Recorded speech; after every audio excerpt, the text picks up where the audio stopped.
Hello friends, இன்னைக்கு பிப்ரவரி 17 current அஃபேர்ஸை பார்க்க போறோம். ஒன்று, தானாக ரயிலை நிறுத்தும் கவச் கருவியை இந்திய ரயில்வே எந்த ரயிலில் பரிசோதித்தது? இதுக்கு சரியான answer option B, Vande Bharat ரயில்.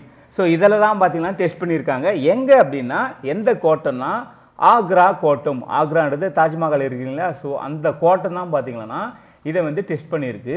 எந்த ட்ரெயின் அப்படின்னு பார்த்தீங்கன்னா உத்தரப்பிரதேச மாநிலத்தில் இருக்கிற மதுரா அப்படின்ற அந்த ரயில் நிலையத்தில் இருந்து ஹரியானா மாநிலம் பல்வல் அப்படின்ற இந்த ரெண்டு ஸ்டேஷனுக்கு இடையே வந்தே பாரத் ரயிலை இயக்கி கிட்டத்தட்ட 160 கிலோமீட்டர் ஸ்பீடு போகிற இந்த வந்தே பாரத் ரயிலை ஸோ திடீர்னு இன்னொரு ட்ரெயின் ஆப்போசிட்டில் வர வச்சு, ஸோ அந்த கவச் கருவி பொருத்தப்பட்ட ரெண்டு ட்ரெயினையும் வர வச்சு, ஸோ அந்த இடத்துல வந்து பார்த்தீங்கன்னா டெஸ்ட் பண்ணியிருக்காங்க. கிட்டத்தட்ட ரெண்டுமே பார்த்தீங்கன்னா 10 மீட்டர் இடைவெளியில் வந்து பார்த்தீங்கன்னா ட்ரெயின் வந்து நின்று இருக்கு. ஓகேங்களா? ஸோ அதாவது ரெண்டு ட்ரெயினும் நேருக்கு நேர் மோதாமல் இருக்கிறதுக்காக தான்.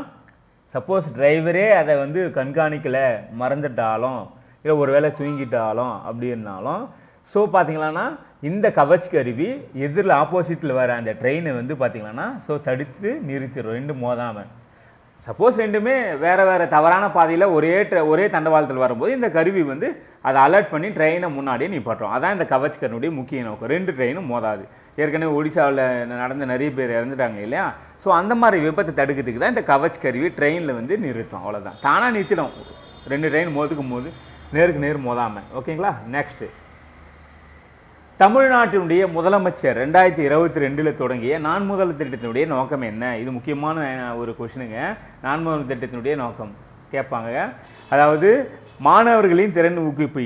அரசு பள்ளி மாணவர்களுடைய திறன் ஊக்குவிப்பு. இப்போ உங்களுக்கே தெரியும், ஒரு தனியார் பள்ளியில் படிக்கிற மாணவர்களும் கொஞ்சம் வசதியாக இருப்பாங்கன்றதுனால ஸோ அவங்களுக்கு ஈக்குவலாக வந்து பார்த்தீங்கன்னா அரசு பள்ளி மாணவர்கள் முக்கியமான நோக்கமே அரசு பள்ளி மாணவர்களின் திறன் ஊக்குவிப்பு. அவங்கள ஊக்குவிக்கணும். இப்போ ஒரு பிஇ முடிச்சிட்டாரு, ஒரு கவர்மெண்ட் ஸ்கூலில் படித்து +2 முடிச்சு ஒரு பிஇ போயிட்டார், அந்த இன்ஜினியரிங் காலேஜ் முடிச்சிடாரு. சப்போஸ் மேபி அங்கே கேம்பஸ் இல்லாமல் கூட இருக்கலாம். அண்ணா யூனிவர்சிட்டியில் கேம்பஸ் இருக்குது, மற்ற கவர்மெண்ட் காலேஜில் கேம்பஸ் இல்லாமல் கூட இருக்கலாம். ஒரு வேளை ஓகே சரி, ஓகே செலக்ட் ஆகலை. ஸோ அப்போ அவருக்கு என்ன செய்யலாம்? அவர் வந்து ஒரு கவர்மெண்ட் ஸ்டூடெண்ட், அதாவது கவர்மெண்ட் அரசு பள்ளியை சேர்ந்த ஒரு மாணவர் செலக்ட் ஆகலை. அப்போ என்ன செய்யணும்? நாட் ஓன்லி கவர்மெண்ட் காலேஜ், ஒரு கவர்மெண்ட் ஸ்கூலில் படித்தவன் சப்போஸ் ஒரு ப்ரைவேட் இன்ஜினியரிங் காலேஜ் போய் படிச்சுட்டாலும் அவர் வந்து அந்த அரசு பள்ளி அந்த அரசு இன்ஜினியர் அந்த மாணவருக்கு பார்த்தீங்கன்னா இந்த நான் முதல்வன் திட்டத்தின் மூலமாக பயிற்சி அளித்து, சப்போஸ் அவர் வந்து பார்த்தீங்கன்னா நான் வந்து ஆர்டிஃபிஷியல் இன்டெலிஜென்ஸ் கோர்ஸ் படிக்க போகிறேன் அப்படின்னாலும் ஸோ அந்த கோர்ஸ் வந்து இந்த நான் முதல்வன் திட்டத்தின் மூலமாக கவர்மெண்ட்டே கொடுத்து அவருக்கு அதுக்கான வேலை வாய்ப்பை ரெடி பண்ணி தருது. இல்லை நான் வந்து ஜப்பான் போய் நான் வேலை செய்ய போகிறேன், எனக்கு ஜப்பானிய லாங்குவேஜ்னாலும் கொடுக்குது. இந்த மாதிரி உங்களுக்கு என்ன கோர்ஸ் வேணுமோ உங்களுடைய அந்த திறனை ஊக்குவித்துக்கு அதை வந்து இந்த நான் முதல்வன் திட்டம் கொடுத்து உங்களை ஸ்கில் டெவலப் பண்ணி உங்களுக்கான வேலைவாய்ப்பை வழங்குது. ஓகேவா? இது ஒன்லி அரசு பள்ளி மாணவர்களுக்கு மட்டும். அடுத்து, சமீபத்தில் ஜாதிவாரி கணக்கெடுப்பு தொடங்கிய மாநிலம். இதுக்கு சரியான சார் ஆப்ஷன் டி, தெலுங்கானா. உங்களுக்கே தெரியும், ஃபர்ஸ்ட் இந்தியாவிலேயே ஜாதிவாரி கணக்கெடுப்பு.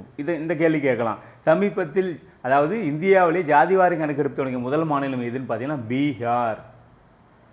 அடுத்து பார்த்தீங்கன்னா இப்போ ரெண்டாவது வந்து தெலுங்கானா வந்து சட்டசபையில் வந்து அறிவிச்சிருக்காங்க ஜாதிவாரி கணக்கெடுப்பு தொடங்கப்படும் அப்படின்னு சொல்லிட்டு. அடுத்தது சவுத் இந்தியாவில் பார்த்தீங்கன்னா தெலுங்கானா தான். அப்போ அடுத்தது, இந்திய டெஸ்ட் கிரிக்கெட்டில் 500வது விக்கெட்டுகளை வீழ்த்திய இரண்டாவது இந்திய வீரர் ஆப்ஷன் ஏ வந்து ரவிச்சந்திரன் அஸ்வின் தாங்க. கிட்டத்தட்ட அதாவது டெஸ்ட்டில் வந்து 500 விக்கெட்டை வீழ்த்திய முதல் வீரர் நம்ம இந்திய வீரர் வந்து அனில் கும்ப்ளே தான். அனில் கும்ப்ளே டெஸ்ட்டில் ரொம்ப அதிக விக்கெட் வீழ்த்திகள் முத்தையா முரளிதரன் 800 விக்கெட்டு, இந்த இலங்கையை சேர்ந்தவர் முத்தையா முரளிதரன். அப்போது நம்மளுடைய இந்தியாவில் ஃபஸ்ட்டு வந்து பார்த்தீங்கன்னா அனில் கும்ப்ளே தான் 500 விக்கெட்டு மேலே, அதாவது 650க்கு மேலே வந்து அவர் எடுத்திருக்காரு அனில் கும்ப்ளே. ரெண்டாவது ரவிச்சந்திரன் அஸ்வின் தான். ஓகேங்களா? உலக அளவில் பார்த்தீங்கன்னா ரவிச்சந்திரன் அஸ்வின் 3வது இடத்துல இருக்கார். ஸ்பின்னரில் 3rd இடத்துல இருக்கார். ஓகே ஃப்ரெண்ட்ஸ், இன்றைக்கான கரண்ட் அஃபேர்ஸ் கண்டிப்பாக உங்களுக்கு கண்டிப்பாக பயனுள்ளதாக இருக்குன்னு நான் நம்புகிறேன். இன்றைக்கி பார்த்தது 2 கொஸ்டின். நீங்கள் முடிஞ்சால் கமெண்டில் டைப் பண்ணலாம். 1, 2 ரயில்களும் மோதிக்கொள்வதை தவிர்க்க கவச் கருவியை ஸோ எந்த ரயிலில் பொருத்தி இந்திய ரயில்வே ஆணையம் வந்து டெஸ்ட் பண்ணுச்சு? Number 1 question. அடுத்து ஓகே, இந்த ஒரு கொஸ்டினே போதும் நான் நினைக்கிறேன். ஸோ நீங்கள் இல்லைன்னா நான் முதல்வன் திட்டத்தினுடைய முக்கிய நோக்கம் என்ன, இந்த 2 கொஸ்டின் ஆன்சர் நீங்கள் முடிஞ்ச கீழே கமெண்ட்டில் டைப் பண்ணுங்கள். மறக்காமல் இந்த வீடியோ லைக் பண்ணுங்கள், ஷேர் பண்ணுங்கள், கமெண்ட் பண்ணுங்கள். மீண்டும் நம்ம நாளைக்கு இதே மாதிரியான கண்டென்ட்ஸில் பார்க்கலாம். ஓகே ஃப்ரெண்ட்ஸ், தேங்க்யூ, பாய்.